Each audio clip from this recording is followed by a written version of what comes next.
Hi ಎಲ್ರಿಗೂ, ಹೇಗಿದ್ದೀರಾ ಎಲ್ಲರೂ? ನಾನು ನೋಡಿ ಇಲ್ಲಿ ಹಲಸಿನ ಸೋಳೆ ಒಳಗೆ ಅದರ ಬೀಜದಲ್ಲಿ ಇರುವಂಥ ಹೊರೆ ಅದನ್ನು ನಾನೀಗ ಕಡಲೆ ಹಿಟ್ಟು ಹಾಕಿ ಎಣ್ಣೆಯಲ್ಲಿ ಕರಿತಾ ಇದ್ದೀನಿ.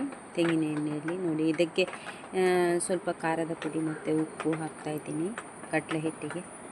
ಇದನ್ನು ಚೆನ್ನಾಗಿ ಕದಡಿಸಿ ಇದಕ್ಕೆ ಈಗ ಸಿಪ್ಪೆ ಏನು ಹೇಳ್ತಾರೆ ಗೊತ್ತಿಲ್ಲ, ಅದರ ಪೊರೆ, ಬೀಜದಲ್ಲಿ ಇದ್ದಂಥ ಪೊರೆ ಅದನ್ನು ಮಾತ್ರ ಹಾಕೋದು. ಇದು ಬೇಗ ಆಗ್ತದೆ, ಬೇಗ ಕಾಯ್ತದೆ. ಇದು ಹಲಸಿನ ಸೋಳೆ ಆದರೆ ಅದು ಬೇಗ ಕಾಯಲ್ಲ, ಇದು ಬೇಗ ಆಗ್ತದೆ. ನೋಡಿ, ಎಲ್ಲ ಕಲಸಿಟ್ಟಾಯಿತು. ಇವಾಗ ನೋಡಿ, ಇದಕ್ಕೆ ಎಣ್ಣೆಗೆ ಹಾಕಿದೆ ನೋಡಿ. ತೆಂಗಿನ ಎಣ್ಣೆಯಲ್ಲಿ ಕರಿಯೋದು ತುಂಬ ಚೆನ್ನಾಗಿರುತ್ತೆ.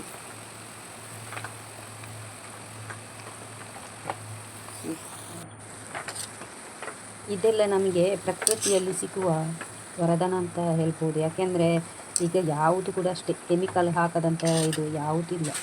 ಆದರೆ ಇದೆಲ್ಲ ನೋಡಿ, ಇದಕ್ಕೆ ಯಾವ ಕೆಮಿಕಲ್ ಕೂಡ ಇಲ್ಲಲ್ಲ. ಇದು ಪ್ರಕೃತಿಯಲ್ಲಿ ನಮಗೆ ಸಿಗುವಂಥದ್ದಲ್ವ.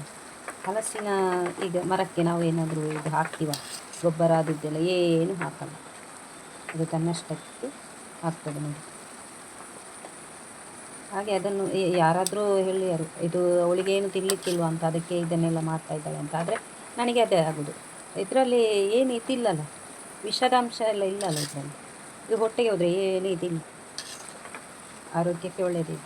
ಇವತ್ತು ನಾನು ಗ್ಯಾಸಲ್ಲಿ ಮಾಡ್ತಾಯಿದ್ದೇನೆ, ಅಂದರೆ ಇದು ಬೆಳಿಗ್ಗೆ ಬೇಗ ಮಾಡ್ತಾಯಿದ್ದೇನೆ. ಅವಳಿಗೆ ಒಲೆಗೆ ಬೆಂಕಿ ಮಾಡಲಿಲ್ಲ, ಇನ್ನು ಮಾಡಬೇಕಷ್ಟೆ. ಅನ್ನ ಬೇಯಲಿಕ್ಕೆ ಇಡುವಾಗ ನಾನು ಒಲೆಯಲ್ಲಿ ಮಾಡ್ತೇನೆ. ಆವಾಗ ಅನ್ನ ಬೆಂದ ನಂತರ ಇದನ್ನು ಅದರಲ್ಲಿ ಮಾಡ್ತಾಯಿದ್ದೆ. ಇವಾಗ ಅನ್ನ ಇನ್ನೂ ಬೇಯಲಿಕ್ಕೆ ಇಡಬೇಕಷ್ಟೆ. ಅದಕ್ಕೆ ಗ್ಯಾಸಲ್ಲಿ ಇದು ಸ್ವಲ್ಪ ಮಾಡೋದು ನಾನು, ಇಷ್ಟೇ, ನಾವಿಬ್ಬರು ಇರೋದು, ಅದಕ್ಕೆ ಸ್ವಲ್ಪ ಮಾಡ್ತಾಯಿದ್ದೇನೆ. ಅದಕ್ಕೆ ಇದರಲ್ಲಿ ಮಾಡ್ತಾಯಿದ್ದೇನೆ, ಗ್ಯಾಸಲ್ಲಿ.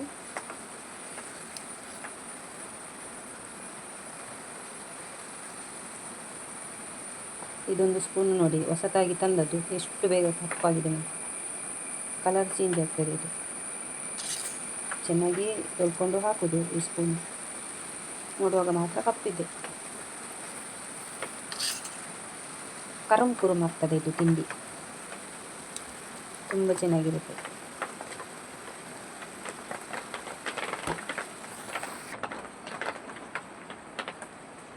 ಇದೀಗ ನೋಡಿ ರೆಡಿ ಆಯಿತು. ಒಂದೇ ಸಲಕ್ಕೆ ಇದು ತೆಗೆದೆ ಇದು ಸಾಕು. ಇದು ಕರುಕುರು ಆಗುತ್ತೆ, ತಿನ್ನಲಿಕ್ಕೆ ತುಂಬ ಚೆನ್ನಾಗಿರುತ್ತೆ.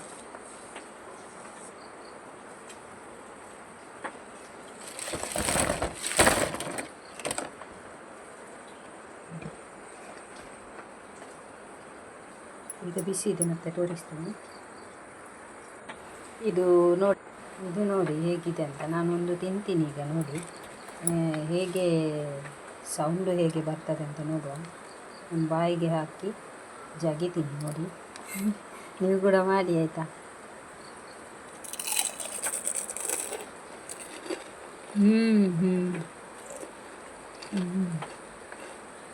Wow, super.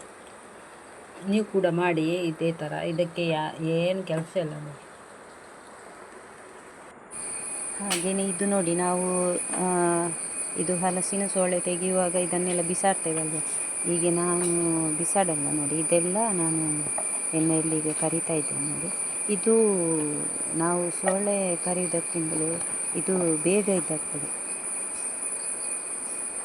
ಆಗ್ತದೆ ಇದು. ಆಮೇಲೆ ರುಚಿನೂ ಕೂಡ ತುಂಬ ಚೆನ್ನಾಗಿರುತ್ತೆ. ಯಾಕೆಂದರೆ ಇದು ನಾನು ಲಾಸ್ಟಿಗೆ ಇದು ಎಲ್ಲ ಆದ ನಂತರ ವೀಡಿಯೋ ಮಾಡಲಿಕ್ಕೆ ಆಗಲಿಲ್ಲ ಅದನ್ನು. ಅಂದರೆ ನಮ್ಮ ಮನೆಗೆ ಯಾರೋ ಬಂದರು ಹೊತ್ತಿನಲ್ಲಿ, ಆವಾಗ ನನಗೆ ಅಲ್ಲಿ ವೀಡಿಯೋ ಮಾಡಲಿಕ್ಕೆ ಆಗಲಿಲ್ಲ. ಮತ್ತು ಇದನ್ನೆಲ್ಲ ನಾನು ನೋಡಿ ಅದರಿಂದ ತೆಗೆದೆ ನೋಡಿ.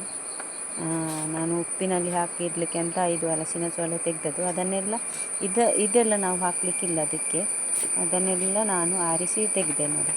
ತುಂಬ ಚೆನ್ನಾಗಿರುತ್ತೆ. ಇದೆಲ್ಲ ನಾವು ಬಿಸಾಡೋದಲ್ಲ, ಹೆಚ್ಚಿನವರು ಬಿಸಾಡೋದು, ನಾವು ಕೂಡ ಮುಂಚೆ ಬಿಸಾಡ್ತಾ ಇದ್ದೆವು. ನೋಡೋಣ ಅಂತ ಹೇಗಿರುತ್ತೆ ಅಂತ. ಹಾಗೆ ಹಲಸಿನ ನೋಡಿ, ಬೀಜದ ಅದೇ ಪಾತ್ರೆಗೆ ಇದು ಪೊರೆ ಕೂಡ ಅಷ್ಟೇ, ಹಿಟ್ಟಿನ ನಾನು ಪಾತ್ರೆಗೆ ಹೇಗೆ ತುಪ್ಪ ಆಗುತ್ತೆ ಅಂತ ಹಾಕಿದೆ ನಾನು. ನೋಡುವ ಅಂತ ಮಾಡಿದೆ ನೋಡಿ, ಅಷ್ಟೇ. ಇದು ನೋಡಿ ಎಲ್ಲ ಬಿಸಾಡೋದಿಲ್ಲದಿದ್ರೆ ತೆಗೆದು ನಾವು ಇಟ್ಟಿದ್ದೇನೆ ಈಗ. ನೋಡಿ, ಅದೆಲ್ಲ ಇದೆಲ್ಲ ಆದ ನಂತರ ಬಿಸಾಡ್ತಾರೆ. ಇದು ಇದನ್ನು ಮಾತ್ರ ನನಗೆ ಉಪ್ಪಲ್ಲಿ ತೋರಿಸೋಕ್ಕೆ ಹಾಕಿದ್ದು ಆಗಲಿಲ್ಲ, ಇದನ್ನೆಲ್ಲ ಅದು ಹಾಕುದಿಲ್ಲ, ಲಾಸ್ಟಿಗೆ. ಇದು ಉಳ್ದಿದೆ ನೋಡಿ. ಚಿಕ್ಕ ವಿಡಿಯೋ ಇಷ್ಟ ಆದರೆ ಲೈಕ್ ಮಾಡಿ, ಹಾಗೆ ಶೇರ್ ಮಾಡಿ, ಉಳ್ದಿದೆ, ಸಬ್ಸ್ಕ್ರೈಬ್ ಮಾಡಿಕೊಂಡು ನೋಡಿ. ಏನಾಗುದಿಲ್ಲ. ಧನ್ಯವಾದಗಳು. ಇದು ಕಟ್ ಮಾಡಬೇಕಂತಿಲ್ಲ ಇದು ನೋಡಿ, ಮಾತ್ರ ಹಾಗೆ ಅಲ್ಟಿಮೇಟ್. ಅಂದರೆ ಚಿಕ್ಕ ಚಿಕ್ಕದಲ್ಲ, ದೊಡ್ಡ ದೊಡ್ಡ ಅದ್ಭುತ. ತೆಗ್ದಿದ್ದೇನೆ ಅಷ್ಟೇ. ಒಂದು ಸಲ ಮಾಡಿ ನೋಡಿ. ತೆಂಗಿನ ಎಣ್ಣೆ ಇಲ್ಲದಿದ್ರು ಬೇರೆ ಇದನ್ನೀಗ ಇದಕ್ಕೆ ಎಣ್ಣೆಯಾದರೂ ಅಷ್ಟೇ ಎಣ್ಣೆಗೆ ಹಾಕ್ತಾ ಇದ್ದೀನಿ. ಕರಿಯಿರಿ, ತುಂಬ ಚೆನ್ನಾಗಿರುತ್ತೆ ಮಾತ್ರ. ನೋಡಿ, ದೊಡ್ಡ ದೊಡ್ಡ ಇತ್ತಿದ್ದು. ಥ್ಯಾಂಕ್ ಯು, ಎಲ್ಲರಿಗೂ ಧನ್ಯವಾದಗಳು. ಅದು ಕರಿಬೇಕಾದ್ರೆ ಯಾರೋ ಬಂದರು, ನನಗೆ ಯಾರೋ ಬಂದರು ಇದನ್ನು ಇದಕ್ಕೆ ಹಾಕಿದ ನಂತರ. ಹಾಗೆ ನಾನು ಗ್ಯಾಸ್ ಆಫ್ ಮಾಡಿದಲ್ಲಿ ಯಾರಾದರೂ ಬಂದರೆ ನನಗೆ ಅಲ್ಲಿ ಅವರು ಮನೆ ಒಳಗೆ ಬಂದಿದ್ದ, ಹಾಗಾಗಿ ಹೊರಗಡೆಯಿಂದ ನನಗೆ ಇಲ್ಲಿ ಇದಾಗ್ತದೆ ಅಂತ, ಕರಟಿ ಹೋಗ್ತದೆ ಅಂತ ಭಯ ಆಯಿತು. ಮತ್ತು ಅದು ಗ್ಯಾಸ್ ಆಫ್ ಮಾಡಿ ಸ್ವಲ್ಪ ಬೇಯಬೇಕು, ಇದು ಜಾಸ್ತಿ ಟೈಮ್ ಹಿಡಿತದೆ ಸ್ವಲ್ಪ. ಇದು ಆದ ನಂತರ ತೋರಿಸೋಕ್ಕೆ ಆಗಲಿಲ್ಲ, ಮರ್ತೋಯ್ತು ನನಗೆ ಅದು ವೀಡಿಯೋ ಮಾಡಲಿಕ್ಕೆ. Thank you. ಇದಾದರೆ ಸ್ವಲ್ಪ ಟೈಮ್ ಹಿಡಿತದೆ.